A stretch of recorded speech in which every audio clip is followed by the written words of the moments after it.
Oh, it's been too damn long. Cop Talk Live, changing cop culture. I'm Dominic Izzo. Hope you guys are doing well. Thanks for giving me a couple weeks off. I took a vacation. I turned 50. I enjoyed it. This is Cop Talk Live. Normally we do this on Wednesday nights, so this is going to be an extra one for the week because I had to do some updates and stuff like that. If you're ever joining on the platform, whatever you're on, I think I'm streaming on Instagram tonight, Rumble, YouTube, obviously, Facebook, all that good stuff. Welcome. Normally, this is every Wednesday night, 9 p.m. Eastern. Phones are open, 708-982-0974. And we talk about cop culture and how to change it. And you take your calls, your voice notes, your voicemails. I play them all. I want to acknowledge some people over in the Instagram. Jay Stebbins, what's going on? Big Time 247. Christine, him crucified. All right, there you go. How are you? B17. It's good to see you guys over in here. Mike, MT. But I had about 20,000 new people.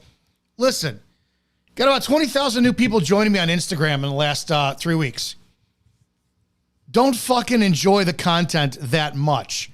I am pro-police, and that's why a majority of you guys wound up following me. But you have to understand, I really shit on bad cops. I am somebody who thinks Derek Chauvin is the worst representative of law enforcement in the world today, not because he didn't kill George Floyd, but because he knelt on him like a trophy in the public perception environment of a time where you shouldn't have fucking done that, dude, but you tortured a guy. I'm a guy who absolutely cannot stand and is blown away how these First Amendment auditors are shining a light on a problem that it's like, how the fuck are we still having this? This is insane. But we have it. It is what it is. You would think that we're in 2025 and we would have First Amendment cops. You see somebody filming in public, you go, hey, how are you? And if the guy doesn't want to talk to you, all right, have a good day. You walk the fuck away, but we don't have that. Changing cop culture, and the concept behind this is to get cops to be a better cop than I ever could dream to be. I put my story out there a million times. I talk about it publicly. I have a massive passion for holding cops to the highest standard of excellence possible. I think you guys are superior. You guys are superior human beings, and that pisses a lot of people off when I say it. You're superior human beings in the concept of you guys have, you have to appease everyone. You have to appease the brass, right, and the department policy. You have to uphold the Constitution that you swore an oath to, your state law, your village or city ordinances, and you have to also stand by your humanity and take shit right as far as possible to the level, that threshold of your humanity, and then know when to back the fuck off. Like when you have a child molester, or you have somebody who steals an old lady's life savings, and you have whatever the case is, and you want to strangle the living shit out of that person, you can't. No matter how much the angry mob wants you to do their dirty work, due process is something that you swore an oath to. Something you did swear an oath to. I'll get to your guys' calls in a minute. Tool your jets. And you have to sit there and send them to court because it's not your job to be the hangman. This is our website, it's coptalklive.org.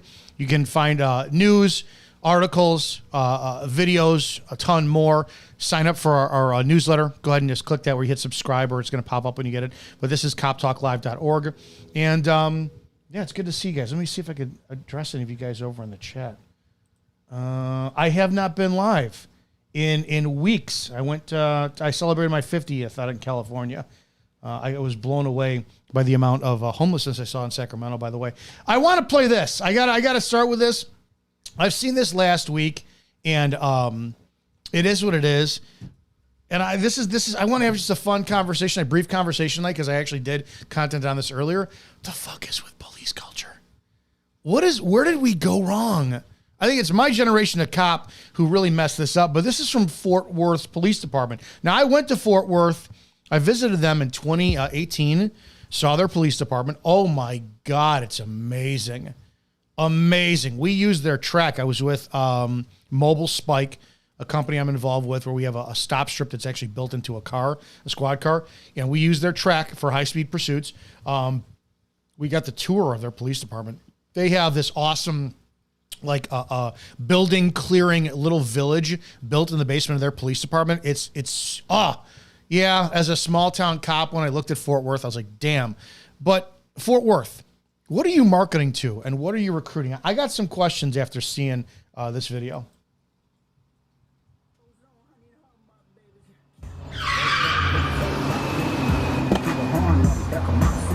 keep. Ownership, the blueprint is by me. Mr. Get off, I get off in my feet.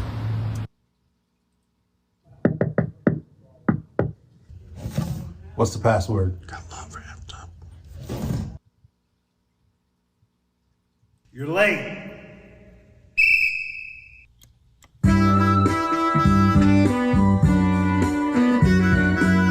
Hey, full worth on the beat, yo. Recognize all the time on the street, go.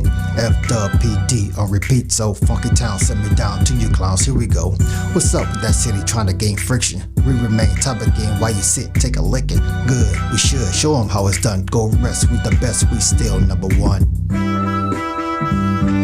Study the material, cause here we go. Sometimes we gotta stop it, show our neighbor. Wasting time advertising our city, but no flavor. Forward, Funky Town, F-dub. Why you wasting with your hate? All we got is love. Say D, I see you like a city. Throwing up perf stuff, that's a real pity. Numbers don't lie, why you throwing up a board? Last time I checked, we took 14 of yours. Wop, wop, wop, wop, wop. From the big D, wop, wop, wop, wop, wop. Now the Lil D. What you thinking, Lil D? Aren't you tired? Every time we open up, we fill up when we hire.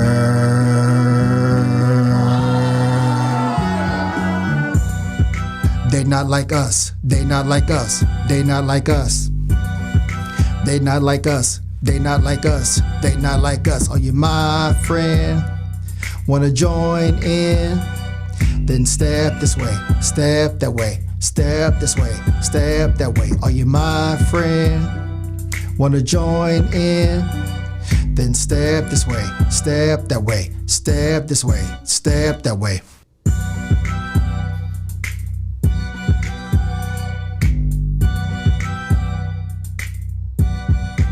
Step that way. I have a question. Now, I'll never forget the first time I dropped off my application. I tested. I'm an anomaly. I turned in my first application for my first department in February. I'll never forget. It was early to mid-February 2001. I was a bartender at a 4 a.m. bar, and everybody at the time said, you'd make a great cop and blah, blah, blah, blah. I said, okay, so finally, and I'll give her credit. I still tell her to this day. I don't know if she's still on the job. I haven't spoken to her in years. Wendy Lee, who was a North Chicago police officer. She had just gotten on the job. She said, you'd be great. And, Wendy poked and prodded. And I said, all right, I'll do it. So I blame Wendy, right, for getting in this profession. I thank her too. And even though I vilify female cops, she was a friend, so I'll give her credit. So I turned in my application. And I had heard horror stories. I heard horror stories about consortiums and how they'd have 6 spots for, 5 different departments, and 2,000 people showed up.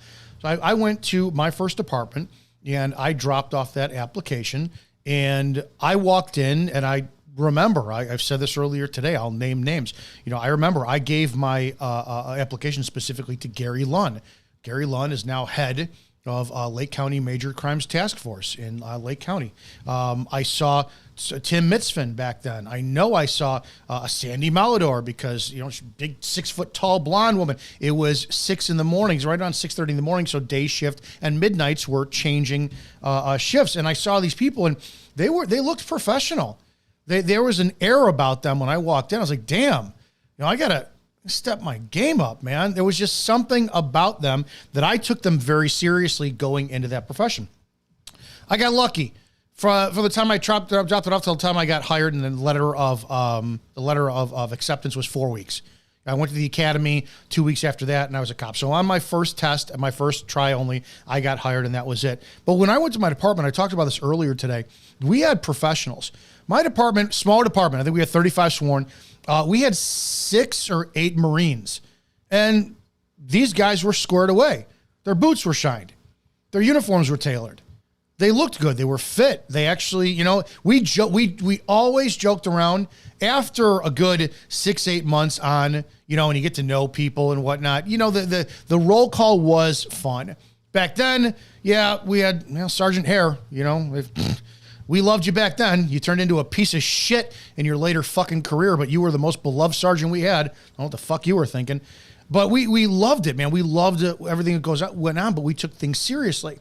Everyone that I had come across with was a professional. I talked earlier today. I did some content One of the guys that we mocked the most was a guy named Tim Mitzvin. He was gung-ho. He was on Nipus, EST, fit. He was built. He was like a pug, man. The guy was maybe 5'8", 5'7", 5'8", just a fucking tank, uniform, tailored, boots, shine. He was a Marine. But I will tell you, myself and many others, we emulated to be like him. We internally, that's the cop we wanted to be like. John Hurd, who's a current sergeant with Lake County Sheriff's Department. He was the most professional appearance cop I've ever seen in my life. I shared a squad car with him. He washed it every damn day. And the days I didn't wash it or I left some shit there, he would get pissed at me. It's these things that we kind of took for granted back then, these standards. One of the closest guys out of the department was Ken Ridds. Ken was the most intelligent, the most knowledgeable cop I've ever fucking met in my life. No one knew more about law enforcement than Ken, but they were serious and they did the job to that point of what the people entrusted us to, what we swore that oath to. And we fucked around a little bit behind the scenes where nobody could find out. We joked. I'll say that. I told the story about the purple dildo. That's the kind of joking around that we did. But when we were in the public's eye in that fishbowl, we were serious as shit. We were squared away. Tailored uniform, fitted uniform, iron shirts, iron pants, polished boots. And we kind of mocked each other. And I think what happened is, I do know that the more serious you took your job of being a professional cop, the more that you got mocked by other people. You got shit. Somebody else gave you shit. And I think that opened the door in my generation of law enforcement for what we have fucking now. We would have fucking laughed at this. We wouldn't have taken anybody seriously who did this kind of a shit video. What are you trying to attract? You're attracting a lesser caliber, a lower resonance, lower vibrational frequency energy human being. Doesn't take the job fucking seriously. You have some shitty people coming in to do this job that are, your standards are lower. And if you got 14 billboards in Dallas advertising your department, that's a big fucking problem, man, because it says that you can't get the quality of officer that's coming on there. And we're chasing the right people out. And I've talked about this a ton of times. If anybody's ever watched any of the content I put up on our YouTube channel, it's our main point. Look, I'm very critical of law enforcement. And let me tell you something too. I'm not the end all be all. I'm just fucking vocal. I don't know everything about law enforcement. There's a ton of men and women out there who could do the job better than I am. I'm very, very, very, very anti-female first responder, female street cop. But since I have no control over that, I'm going to highlight the ones I think that do the best job possible. Some of these guys out there are the shittiest fucking representatives. We have fat cops, lazy cops. We have cops who are just frail, look like a stiff wind would blow them over and just break them in half. We don't have a standard. And that went away in the 90s. When I was a kid, apparently I wanted to be a cop, and my mother said, you'll never happen. They have a height requirement, minimum 5'8". And they did. I'm 5'7". I would have never been a cop if they didn't get rid of that height requirement. Then we don't have fitness standards. You run a bullshit 1.5 miles, bench 98% of your body weight, depending upon your age, sit-ups, and sit and reach. And that's the standard. And then you have to take it when you get to the academy, and then that's it. And then when you implement a fitness standard later on in your career, all of a sudden your union steps in and says, oh, it's a violation of our union bylaws. You can't do it. It's unfair, this and that. It's insane, the lowering of standards. The reason I bring this up today is I was given actually a documentary. This is a documentary called Unbecoming, and it's by Carl Anderson. If you go to YouTube, and it's not going to make a sense, I would suppose, to a lot of people who, whatever generation you're in, and you think that humanizing the badge was something necessary. And I want to back up for a second. Humanizing the badge was started by Officer Tommy Norman, Mike the Cop, and Officer Daniels. And at the time that they started to do this movement, it made sense because we were right around the Obama era, where Obama vilified, Barack Obama started the war on cops. It was him who had went to the podium at a press conference and said it was the Cambridge police who acted stupidly. In my lifetime, I mean, I have been alive. The first president didn't know about what I was born under was Gerald Ford. Gerald Ford. So from Gerald Ford to Trump, I've only had one president ever, without information that he had, openly criticize law enforcement in such a way that embarrassed an entire profession. The Cambridge police acted stupidly. The man was leveraging the black skin that he has from his father. Don't forget he's half white. But he leveraged that in order to infuriate a black community who thinks that they are being consistently vilified and picked on and murdered and just targeted by law enforcement. Barack Obama fed into that. Then you had a war on cops. You had 5 Dallas cops who were murdered. His eulogy at that funeral was the most disgusting, outrageous thing I've ever heard. It was utterly embarrassing. But we needed to be humanized at that time. So you had enter in, Norman, Officer Tommy Norman from Arkansas, Officer Daniels, Mike the cop. And their stuff was great. It was lighthearted. And the problem I always had was, and the biggest problem I ever had was actually Tommy Norman. I've said this a million times. I think Tommy Norman, his efforts were exactly what I would want every cop in the world to have as a level of compassion. But his delivery actually ruined every other cop out there because of the standard he'd set. Tommy Norman would just show these awesome videos of him interacting with the poor, impoverished black community all the time. The man's heart is bigger than fucking anything I've ever, I've never met him, but my God, he's a hero for law enforcement. The problem is when you have that as the standard, which is what everybody wanted, well then when you meet, when Norman is off duty and you've got another cop that you meet that has to serve you, you're not going to get that same temperament. You're not going to get the same persona. So we had a balancing act that needed to be done. And, Mike the cop added in humanity and humor, Daniels, humor, and they did a great job. But now we have this TikTok generation that is just completely killing this movement. And you have, instead of men and women who get hired and use that badge to express humanity in order to serve other human beings or citizens, you have children who get the badge to wind up leveraging their own agenda. And that's the problem. So we don't have candidates who become cops to serve we have candidates who become cops for that status to serve them. And it's deteriorating. I want to play a portion of this audio from this documentary. And when I watched this earlier, I made it 20 minutes into this video and I got fucking sick to my stomach. And when I shared it today again too, I love it. If any of you guys are out there, and I know I have a lot of cops who still go in the comment section, you were fired, you did this and you did that. And it's like years ago, I used to take you all on and be like, yeah, but tell the rest of the story. I got reinstated, all this shit, all my stuff. My name is cleared, all this crap.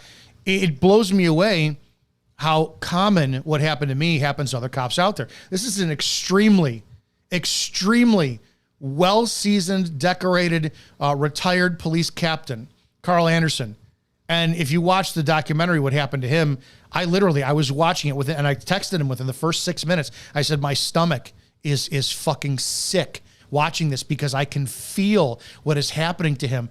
And if you guys don't take a stance for striving towards that excellence of law enforcement, I want to show you what's going to take over, and your days are numbered.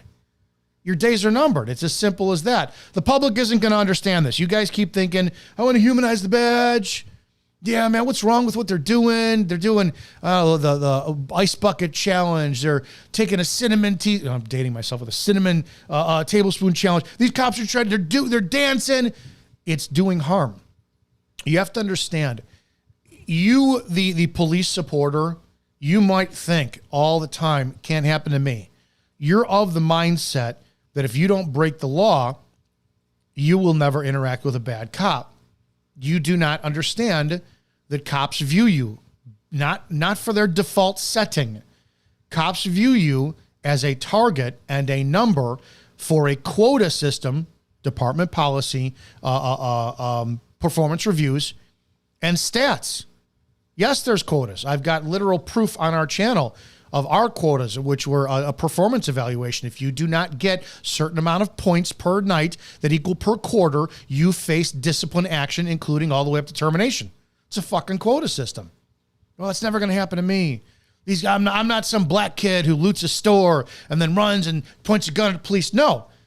90% of police work is the mundane traffic stop, citizen complaint, citizen assist, and all civil problem shit.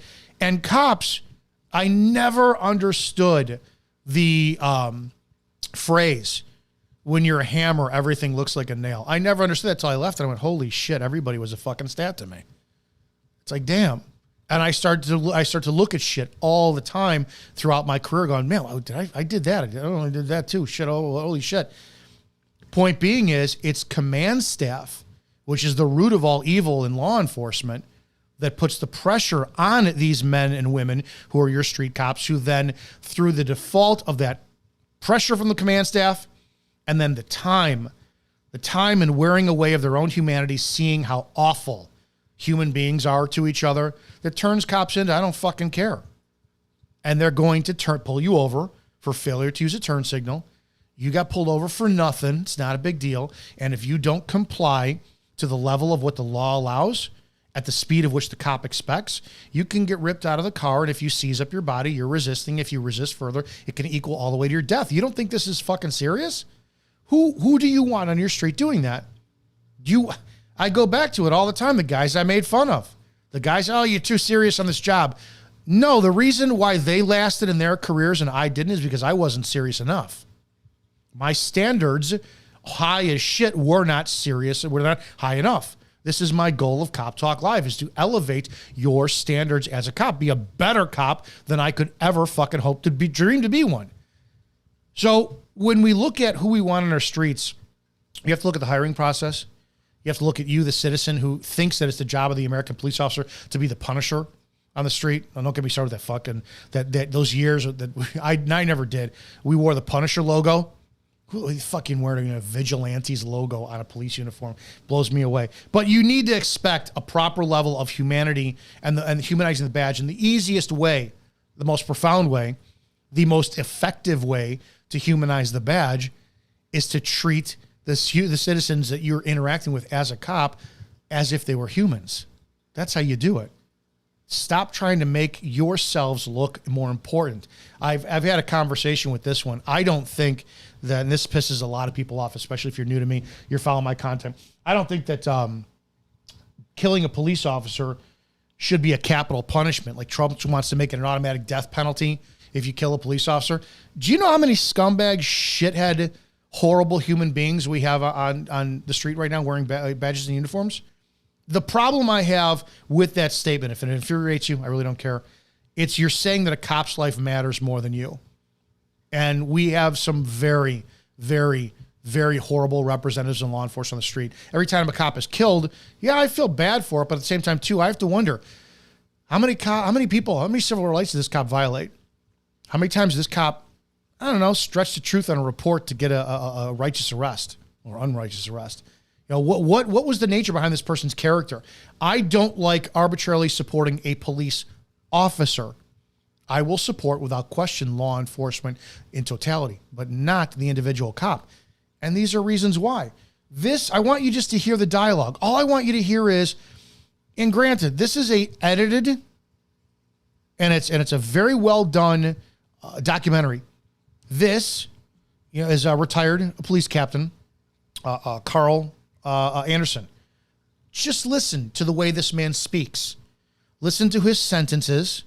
Listen to his succinct, convicted, very practical, pragmatic language in answering questions in these interviews versus the other cops. And this was an internal investigation that was done on him. He was alleged to have been created a hostile work environment.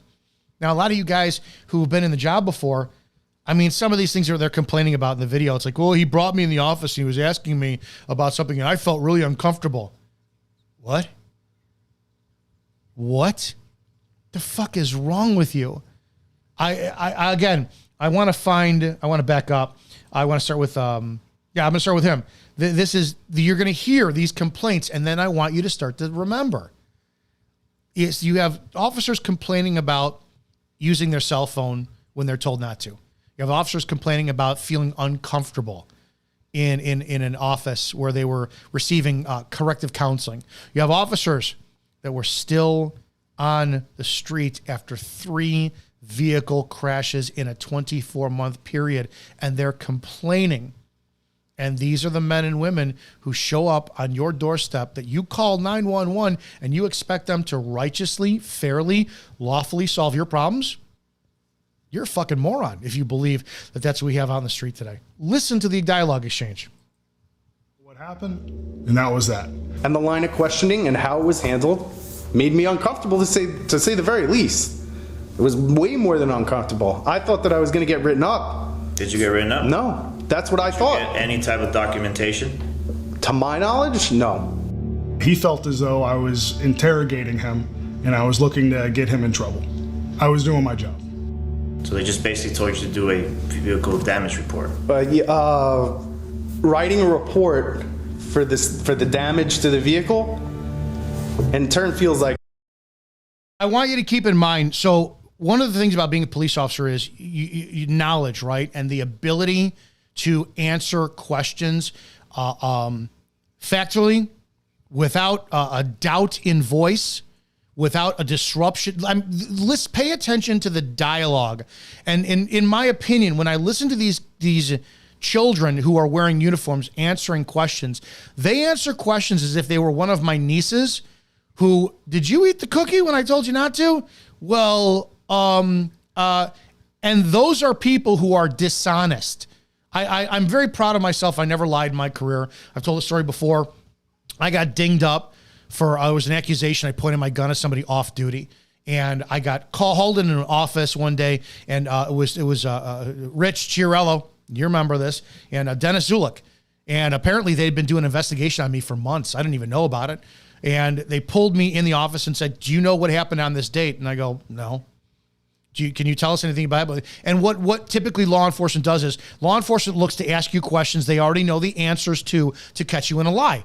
That's what depositions do too. And if you're ever deposed, or if you're ever in court, or if you're ever in law enforcement, they will only ask you questions they already know the answers to test your integrity. So flat out, and I didn't know this at the time, this was a learned experience. They said, were you at this location on this date? Yes. Did you happen to pull your gun out and blah, blah, blah? Yeah, this is exactly what I did. And without removing my pistol, I mimicked exactly what I did at the time. And I explained why I did it. And they said, oh, I was given a day suspension. And they said that I'll never forget this. Dennis pulled me aside afterwards. And he said, we were shitting our pants coming back from the investigation at this one police department because we knew that, we like you. You're a good officer. But if you had lied, we were going to fire you on the spot. I went, why the fuck would I lie about something I did? So I want you to think about that for a second. As these kids continue answering questions, listen to them and the way that they answer questions. These are people who they're the ones who put cases on you. Oh, I observed subjects reach in an aggressive, furtive movement manner for the glove box, and I ripped them out of the... Did you really? Back when I was on, I observed green leafy substance in the bottom of the driver's floor that was indicative of cannabis. Did you really? Oh, I observed a hard object in the pockets as I crushed the material outside of the pants, indicating a possible weapon. Did you really? This is the problem I have with today's law enforcement. Listen to the way they talk. Is this, these are three officers I want you to listen to. Are these representatives of what you would want on your department as members of a community you expect to have the highest standards possible who serve you? And this is not acute. This is one department, but it is a systemic problem. Like, that I had something to do with it. It's policy though, right? Officer Jean-Baptiste was upset that I caught him texting and giggling in my roll call and told him to put his phone away. Is it a common trait that officers get on their cell phones during roll call? We were not on his shift, but before they asked us during roll call to put the phone away, but that was in a different shift. I was in a different shift at that time. Officer Jean-Baptiste was also upset that I told him that a complaint came in about his driving on the turnpike. In your memo, you wrote something about a car incident, that you were driving erratically. Yes. I came to work and I got a call to the sergeant office. He told me to have a seat. I'm like, okay, what did I do? They said, I got a complaint about you driving erratically. I reminded him that he's driving a North Miami Beach billboard and to be careful. No action was taken. Doing my job. I said, I didn't do it, sir. I really didn't do it. Okay, just so you know, you're driving a billboard. Be careful. Officer Gonzalez was upset that I asked his trainee to fix a glaring clerical error on an arrest form. I had a trainee and we were doing a PTA, promise to appear. So we signed it, we did everything we had to do, and in front of me and the trainee, he goes, oh, by the way, this isn't an A form continuation form, this is a narrative continuation form. And I pulled him to the side, I'm like, you don't have to say that in front of, my trainee. He felt as though I was intentionally trying to make him look stupid, which was not my intent at all. It was a mistake, fix it, just doing my job. And he's just like, oh yeah, but that's something you should already know, that was stupid, Gonzalez. We made this one up. It's a total fabrication. It never happened. Especially coming from, a sergeant, the trainee's gonna look at it and say, shit, even the sergeant thinks he's a fuck up. Officer Gonzalez was upset that I reviewed surveillance footage from an accident that he was involved in and found that he was at fault for the accident. So I turned on my lights and sirens, tried my best to clear the intersection, and I got hit from a car going northbound. You had a red light, you activated your emergency equipment, and you got into the intersection. Correct. Okay. Can you hear the tone all the way from the officer who was told to put his phone away during roll call, and this one, 3 fucking accidents in a 24-month period? Hear the soft kind of victim, answers they're given. And trust me, I know exactly what it's like to be under the microscope when it comes down to police command. Oh, you're sitting in some kind of fucking chief-ordered deposition where you have to answer those questions. Bring them. Answer them. Answer them with conviction. Answer them with education. Answer them with knowledge. These are 3 men so far, and I want to play the last part of this, that you hear there's none of that in their voice, and these are the people that you expect to serve you as a righteous police officer, and then you can hear Captain Carl Anderson, and it's like the man's convicted in his answers. This is a indication that the hiring process is gone to shit. And what we have done, if you watch the documentary, clearly you had a DEI black female chief who felt superior in her blackness run a white police officer out of her department. In my opinion, that's what she did. No questions asked.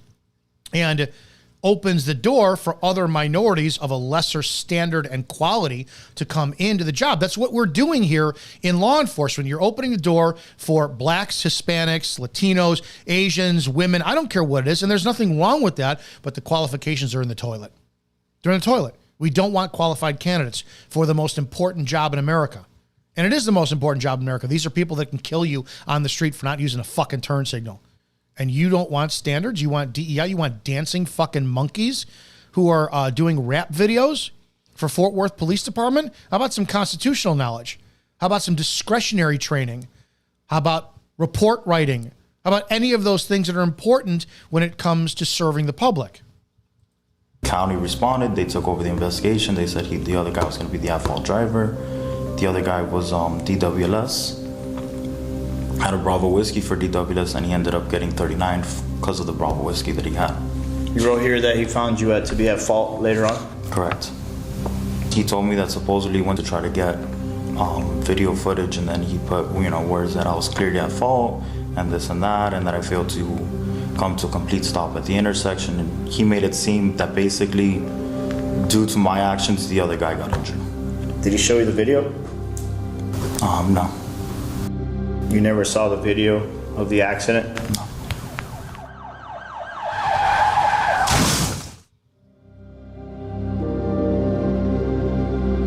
So we have liars in law enforcement, which is the worst thing on the planet.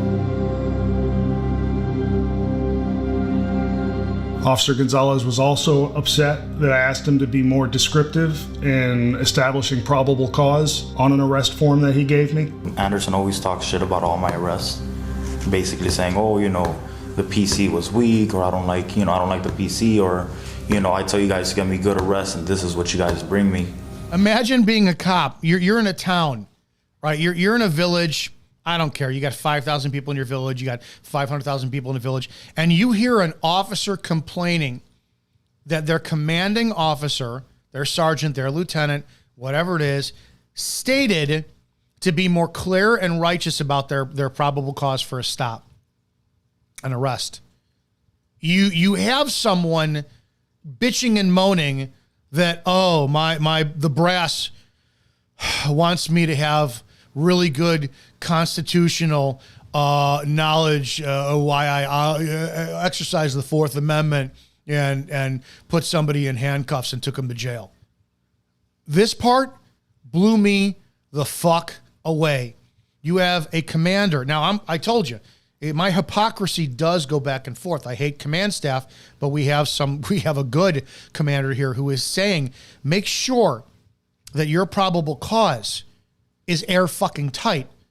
Because what you don't need is you don't need criminals who are released on the scene because of your fucking error that you could not articulate at the time of the stop or in the report.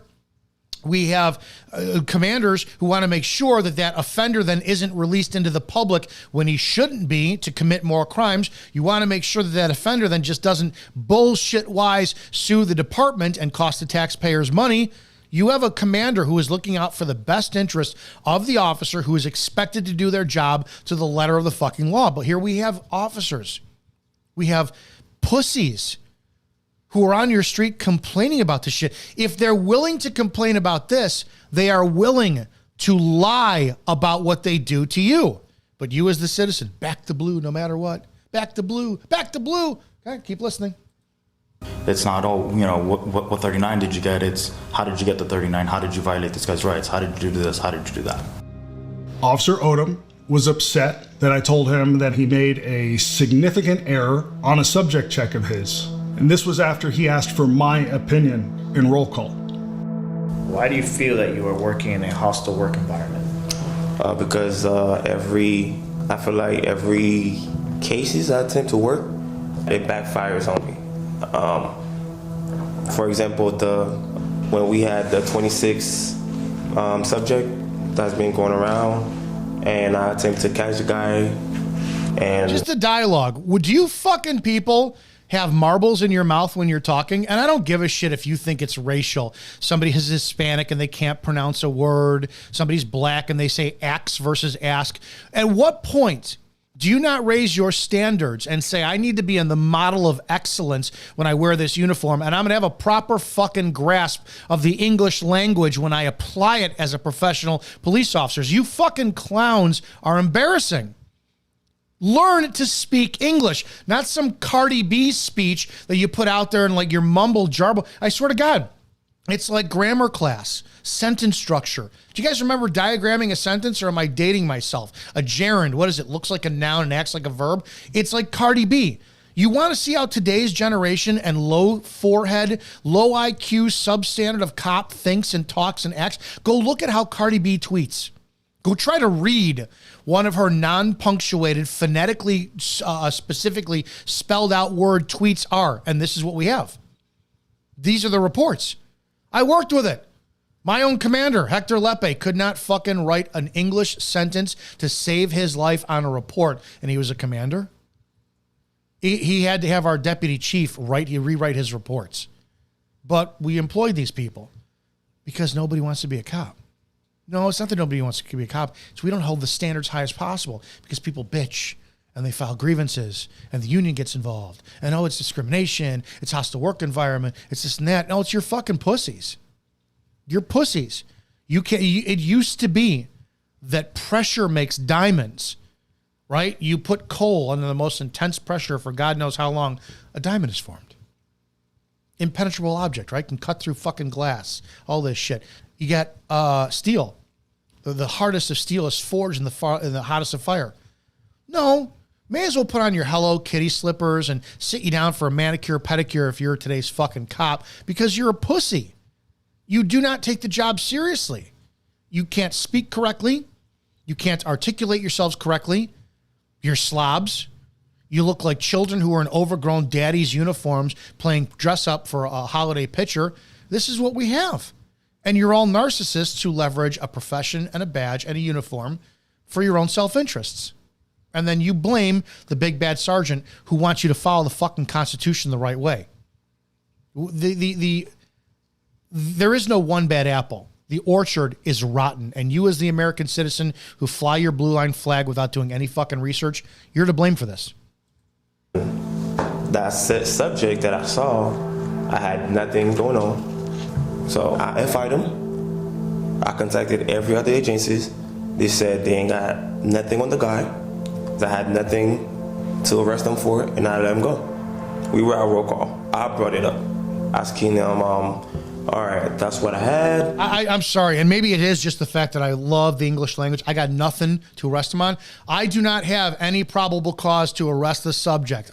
How are you not speaking like a cop when you are in an investigation, an interrogation with your own IA department? I got nothing. I called another agency. I got nothing. I don't have any probable cause according to agency X, Y, and Z. Is it this hard? This is the low caliber, low IQ level of children we have playing cop, and this is why we have such bad use of force issues on the road, and this is why the public steps up to the plate and defends a bunch of people they don't know. You want to see how shitty your department is? Get involved. Go look at the children out there. And if you guys, if your blood is boiling, if you're a cop out there and you're active, it should. It should. I will be the asshole out there that you hate like crazy if you step up your game. If you step it up and say, mother, I hate this fucker. This guy's, he's bitter, he's jaded, he was fired, he's not a cop anymore, blah, blah. I don't give a fuck what you accuse me of. If you hate me and it actually increases your level of professionalism, that's all I give a shit about. Because sadly, it comes across as hate, but I fucking love your profession and I want you to succeed in a way that I never could. What could I have had done differently? What charge was Sergeant Anderson telling you to charge the individual with, if you remember? He asked me to get him for possession of burglary tools, or and then after he said loitering, prodding. I'm being hard on this shit. Listen to this again. You have investigator sergeants asking a police officer a question. What did he want him to arrest you? What did he want you to arrest him for? Listen to the answer and think, this is a man you call 911 for, and you expect to come to your home and you expect to be a professional to solve whatever problem you have. The individual with, if you remember. He asked me to get him for possession of burglary tools, or and then after he said loitering, prodding. He asked me to arrest him for the following criminal charges. We don't have professional police. We have fucking children who cannot spit the marbles out of their mouth to talk properly. Loitering and prodding. I told him no, just because he has those. You haven't done anything wrong. He said yes, you could. No, just because he's in possession of those tools doesn't mean that he broke any laws or violated any state statutes. Holy shit. I am anti-college. I truly am for law enforcement because it doesn't indicate any street smarts or human, the ability to have proper human dialogue. But at the same point, we're taking anybody with fucking low IQ for this job. We have some incredibly unintelligent people who are patrolling your streets. I still had them for loitering and prodding. That's when we actually debated that, but it was more of a talk at that time. Okay, as if we were debating. Can you please tell me what happened at roll call when Officer Odom brought up the incident that occurred with the consensual? All right, now there's a question going to a command. This is a commander, a captain, right? Let's listen to how he answers the question. Counter, just tell me how it went, because they all have their stories. Understood. So on this night, Officer Odom basically said, hey, Sarge, I'd like to run something by you. We had this individual the other night, and he was 15 years old, and he was riding a bike, kind of close by some businesses. He said he lived in Opelika, was wearing gloves and a ski mask, and we checked his bag, and he had a gun, a replica gun. He had a blowtorch, he had some bolt cutters. He told me he broke into a school in county's jurisdiction. We called around, we couldn't find anything. You know, what do you think about that? And I said something to the effect of, I hope you took him to jail. And then he said, for what? Sorry to cut you off. This happened in front of everybody? Yes, yeah, he opened. All the officers? In front of all the officers. And when he said, for what? I'm like, oh boy, okay, we're gonna have a conversation here.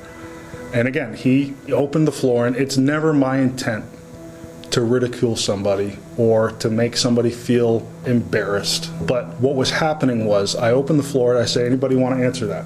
I wasn't getting any participation. I said, well, did you ask him what he was doing?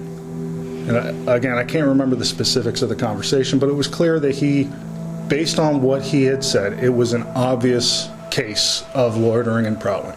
And this is only based off of him explaining it to me. The first time I saw the body-worn camera video was today, upon reviewing it. And it was precisely as bad as I thought it was. Okay? So I try to be cordial. These are young guys. They have a lot to learn. They're going to make mistakes. No big deal. Okay? But I started getting resistance from other officers. Like, oh, but what about this? Or what about that? Or, oh, but he didn't take flight upon seeing me, or he didn't do this, he didn't do that. And now I'm getting pushback from an entire roll call, questioning a 17-year veteran. I have a bunch of green junior officers debating me, as if there's something to debate. Let me ask you, when everyone started chiming in, started debating against you, did you get frustrated? I wouldn't call it frustrated, it was more... You should have been fucking frustrated. You should have been outraged that a group of professional men who have the authority to take away someone's freedom or life if they can lawfully articulate it didn't have a fucking answer for you. We have children who are in a position to ruin or end or massively affect people's lives. And then we put this new state of harassment pressure on officers to shield them. I'm sorry. We dealt with it. If a commander yelled at you, you fucking dealt with it. And you did your job better. It's a paramilitary organization. Sadly, now it's a pussy organization. More of like a facepalm kind of moment. It was more like a, goodness, what has happened here? How did your tone of voice get? It did not waver. Okay. Well, I can tell you right now, you're better than me, because if that was me. Well, we're in different times. Yeah, that's a great answer. We're in different times, because to be honest, that one sergeant who's asking these questions, I think he's asking them to set him up, because I don't trust fucking the brass above them anyways. Officer Perez, who was Officer Odom's backup officer on the same call, got upset when I told him you don't know your fucking job in response to an insubordinate comment he made while discussing the matter. What was said by Sergeant Anderson that was belittling? I keep this is the part that ultimately I want to come to. I'm going to end on. And this documentary, Unbecoming, by Carl Anderson. I'm going to show you it again. I highly suggest you watch the whole thing. You do not know, as a citizen, the substandard cop that is on your street currently. This is not acute. This is nationwide. It's systemic. And the problem is you don't care. You think that your mayor just appoints a police chief and everything is fine. You do not know how corrupt the level of law enforcement is on every patrol, to brass, to upper brass, to your village trustees, to your mayor. You just don't get it. And for those of us who have been inside it, we're like, yeah, it's disgusting. It's cancer. It's abhorrent. Listen to how this child, this is Officer Daniel Perez. You have to listen to his answer and ask yourself this. The way he answers this question, would you want this cop showing up to your home no matter what your problem is? Theft, domestic, citizen complaint, neighbor problem, assist rescue. Do you want this officer showing up to your house and solving your issue? He couldn't believe the mistake that we made. This was one of the biggest mistakes that he's seen in the past 10 years of police work. If we thought the actions we took that night were appropriate, then we didn't know how to do our jobs. And you got offended when he told you didn't know how to do your job as officers? Yes, sir.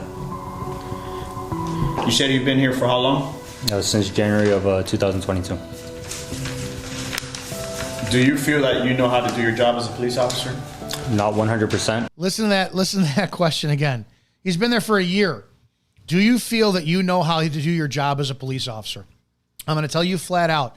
The answer 100% should have been yes, I do. I'm extremely confident in my ability to serve this village, this city, this town in the capacity as a police officer. No questions asked. That needs to be your succinct, confident, convicted answer no matter what. It's not an ego statement. It's a statement of reflection of your pride in the job. Yes, you will always learn. Yes, calls will be different. Yes, things are going to change and evolve and whatever, but you should have the 100% confidence, unwavering confidence that when you show up on scene, you know how to do the job no matter what and no matter what's thrown at you. Here's his answer. Do you feel that you know how to do your job as a police officer? Not 100%, just due to the fact that there's a multitude of calls and every single call you go on is different, but basic calls, yes. And you weren't a police officer anywhere else before coming here, correct? No, sir. So I'm going to ask you again, with the amount of experience that you have as a police officer, would you say you know your job as a police officer? I don't believe anybody fully knows how to do this job, so no. So no. That's doubt. That is somebody that you put up on the stand after, if you're a defense attorney. I would take that audio and I would target that officer and I would make a career out of pursuing anyone he ever arrests. If you're a defense attorney, just look up in this state, look and see if this officer is still on duty. Officer Daniel Perez. And what you need to do is you need to make a career out of FOIA-ing every single arrest that he has ever had. And you need to pursue those people and say, do you want to sue him for unlawful arrest, a Fourth Amendment violation? And then you start lawsuits. You sue the shit out of this department and you put him on the stand every single fucking time and you ask him that question. Officer Perez, are you confident in your ability to serve the city, the village, the town, the state as a police officer? Well, yes, I am. But that's not what you said at the time you arrested my my client, is it? Would you like me to play the recording for you? No, he flat out said, play it again. You've been here for how long? Since January of 2022. Do you feel that you know how to do your job as a police officer? Not 100%, just due to the fact that there's a multitude of calls and every single call you go on is different, but basic calls, yes. And you weren't a police officer anywhere else before coming here, correct? No, sir. So I'm going to ask you again, with the amount of experience that you have as a police officer, would you say you know your job as a police officer? I don't believe anybody fully knows how to do this job, so no. So no. Oh, not 100%. Well, what would you say the percent is, Officer Perez? 99%? Oh, okay. And that 99%, is it a possibility that the 1% of you who did not know how to do the job fully as a police officer for the state of X, Y, and Z, for the city of X, Y, and Z, and the time you came to the interaction of my client and arrested my client for the probable cause and the charge of X, Y, and Z, is it a possibility that that 1% was in play of what you didn't know of the job of being a police officer? I'd sue this fucking cop for as long as he's with the village. I'd sue every damn day possible. I would go through every arrest he has ever made, and I would sue. Not this guy, the one before. It blows me away. It absolutely blows me away. Officer Daniel Perez, holy shit. If I were fucking a lawyer, man, I'd pack up, I'd move to your state, I'd FOIA every fucking arrest you ever had, and I would play that audio at every single deposition and force you to fucking settle. I'd force the village, the city you're in. I would bankrupt the shit out of the city on this. Guys, the point is this. My generation of police officer fucked this up. We didn't take it. So we had the golden goose to really, as close to perfection, do law enforcement that way, because you came from the gunslingers of the fucking 60s, 70s, and 80s, who no body cams, no accountability. You know, the Serpico years, God knows what they did. The nightstick to the teeth, and that was fucking the punishment on the street. And all of a sudden you went in to the late 90s and early 2000s of law enforcement where those were professionals. Those are professionals. And all of a sudden the Constitution really fucking mattered. It really mattered. State laws and the the pride in the job really became you're part of a brotherhood it came from you're part of a brotherhood that does whatever the fuck they want to we honor the Constitution. And we didn't take it seriously. We had it and we dropped the ball. And I dropped the ball, me. So a lot of this comes across as I'm projecting guilt with what I went through. And this is where we're at today. We opened the door by not forming a proper righteous brotherhood under the Constitution, under the pride of serving. And we opened the door for DEI and diversity that lacked integrity. And this is where you're at today. You're at good cops being forced out. You're at good cops being just punished, vilified, demonized. Don't fucking talk down to a subordinate. You're talking about men and women who are going to pull someone over, tow their car, put them in handcuffs, send them to court where they now have thousands of dollars in fines, and these children are worried about being spoken roughly to by their command staff? We have a problem. We have a serious problem. Normally live on Wednesdays, 9 p.m. Eastern. We'll be back tomorrow. We'll take your calls then, 708-982-0974. If you're on a different platform, mostly it's the people who are on Rumble, YouTube, Facebook who can wind up seeing and using their phones at the same time. Sorry, Instagram, you guys are new to this. The culture of law enforcement has to change. There has to be men and women who you really take your fitness seriously and your health seriously and your training seriously and your constitutional law seriously and your state law seriously. And you have to start striving instead. You have to have the mindset. Doesn't matter if you're in a department with 35 sworn or a department with 5,000 sworn.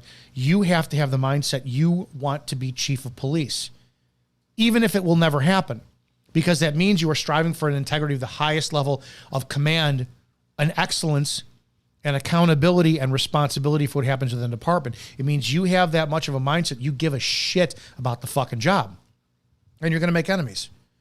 You're going to be vilified, demonized. You're going to have the shittier cop out there in the comment section of your post, in your department talking about you. You're just X, Y, and Z. And you know what? They're fucking losers.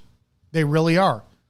You take a look at my content and the amount of anonymity-based accounts that love to talk shit because we have cowardice men and women who are too afraid to put their own selves out there for criticism. Be unafraid, be fearless of being criticized, because you could prove in that way. Ultimately, your job is service. Your job is serving the fucking public.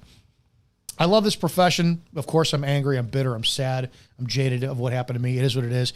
But I will die on my last breath of helping those out there who are doing the job become a better version of a cop that I ever fucking could be.